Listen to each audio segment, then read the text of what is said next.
Süreç bugün de çok hızlı ilerledi aslında. Hem MİT Başkanı partilerle görüşmeye başladı, hem Meclis Başkanı partilerle görüşmeye başladı. Bu hafta çok hareketli olacağı benziyor. İşte DEM Parti yeniden İmralı Adası'na gidip Sayın Öcalan'la görüşecek. Çok kısaca bu konuyla ilgili görüşlerinizi alayım. Biraz bölgeye etkisini doğrusu sizinle daha fazla konuşmak istiyorum. Süreci nasıl değerlendiriyorsunuz? Özellikle geldiği aşama bakımından nasıl görüyorsunuz bu süreci? Rojava'dan nasıl görünüyor burası?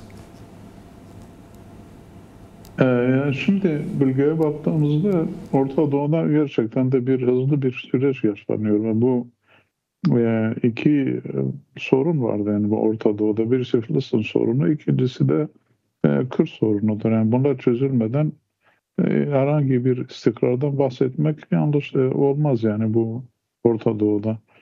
Şimdi yani süreç öyle bütün Orta Doğu'da ilerliyor ki artık hani bunlarla yani bu sorunla ilgilenenler de muhakkak daha hızlı davranacaklardır. Yani bana göre şimdi Türkiye geç kalmıştır. Yani daha önce başlar başlamaz böyle güven meselesi güven yaratmak için ve de böyle bu hani yol temizleme mi nedir böyle bir şeyde daha önceden bulunmaları gerekiyordu. Ve aynı şekilde yani bu Suriye'de olduğu gibi orada da yani dayatıyor artık yani bu sorun kendi çözümünü dayatıyor. Dayanmayan kaybedecektir gerçekten de. Yani Kürt sorunu öyle bir boyuta gelmiştir ki çözülmesi çok zarar verecektir. Tabii hem Kürt halkına hem başkalarına. Onun için de çok acele davranmak gerekiyor. Hızlı davranmak gerekiyor. Ve buradaki hareketlilik de bundan dolayıdır diye düşünüyorum. Yani geç kalmalarına rağmen muhakkak bir şeyler yetiştirebilirler. Yani bu mesela hani niye bu anayasa meselesini şunu bunu bu kadar geciktirdiler de daha sonbahara kadar bıraktılar. Yani bunlar hepsi zaten şimdi bir komisyon kurulduktan sonra sen parlamentoda birkaç şey geçireceksin. Yani böyle yapabilirler de. Ama başka hesaplar işin içinde olduğu için onu biraz bazı taraflar geciktirmek istiyor. Peki. Yani bazı çıkarlar dolayısıyla.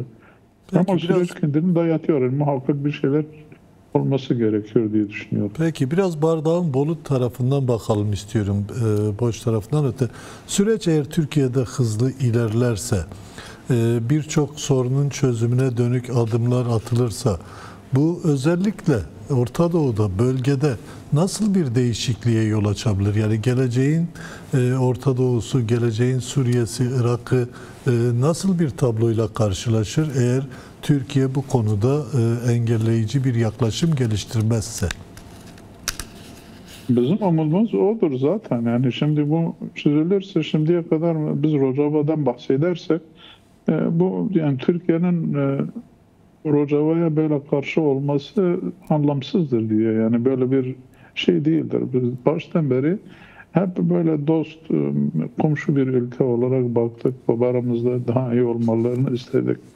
Ancak onlar da işte bu PKK'ymiş, bilmem teröristmiş böyle söylemlerle hep bize düşmanlık besledi. Yani şimdi kalkıp hala Serikan'ı işgal ediyor, Giresun'u işgal ediyor, Afrin'i işgal ediyor. Bunlar hepsi nedendir?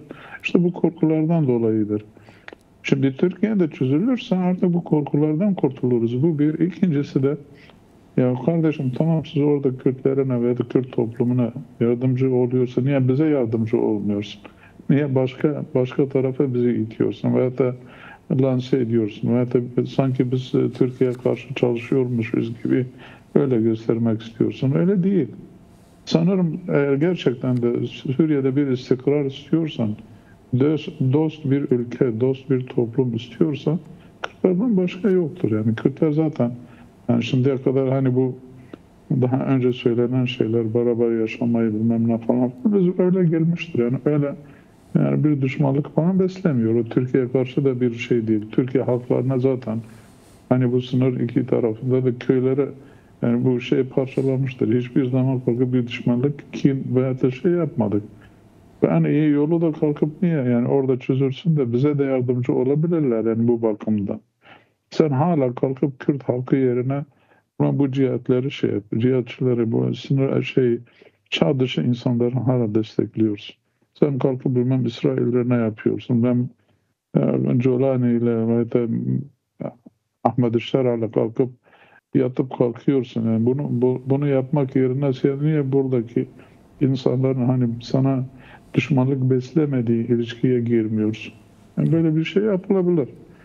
Onun için diyorum yani bu çözümü hem yani kuzeydeki çözümü ve de Türkiye'deki Kürt sorun çözümü bize çok yardımcı olabilir. Ve gerçek niyetlerimiz de öyle. Yani bu bir dost olabiliriz, beraber olabiliriz. Aramızdaki sorunları diyalogla çözebiliriz. Niye olmasın? Peki Onun ben için bir şey bekliyoruz yani. şöyle bir şey sorsam, yani biz Türkiye'nin oraya nasıl saldırılar düzenlediğini gördük. Giresun, Serekani, Afrin işgalleri ve son dönemlerde de bir yıl öncesine kadar da çok korkunç ağır saldırılar yapıldı.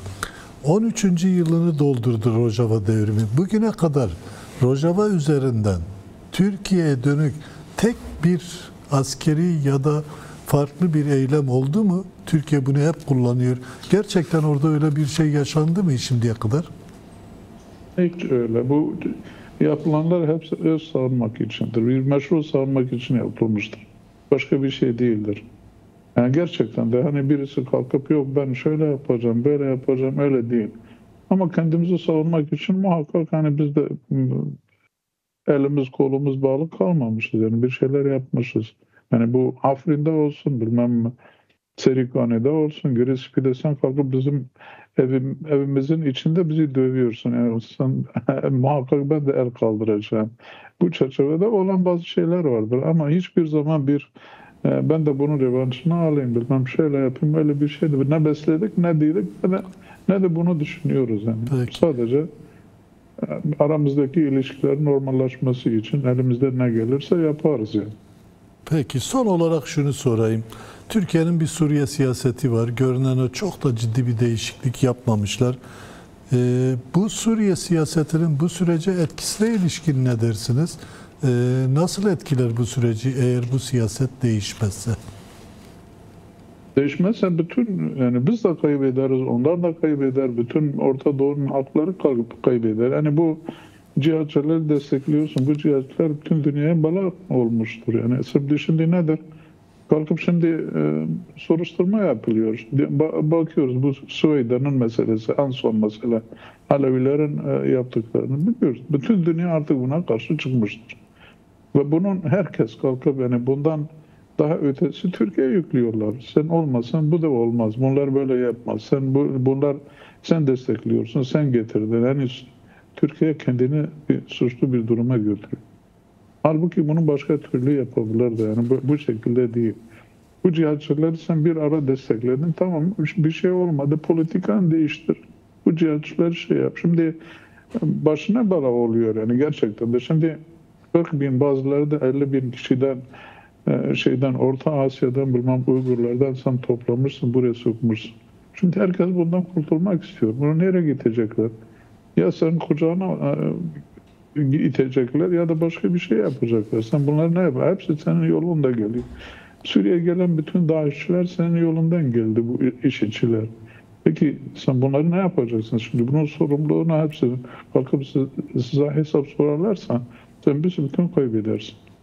Artık bütün dünya yani sen niye böyle bütün dünyaya ters bir politika uyguluyorsun? Sanırım bunu biraz önce düşünmeleri de gerekiyor. Yoksa Türkiye böyle bir duruma sürüklenecek bir Türkiye değildi. Yani kendi yapısıyla, düşüncelisiyle hem de bölgedeki konumuyla başka yerlerde olması gerekiyor. Ama kalkıp bir cihatçı bir devlet veya da hani Afganistan yoluna girmiş bir devlet Türkiye'ye yakışmaz.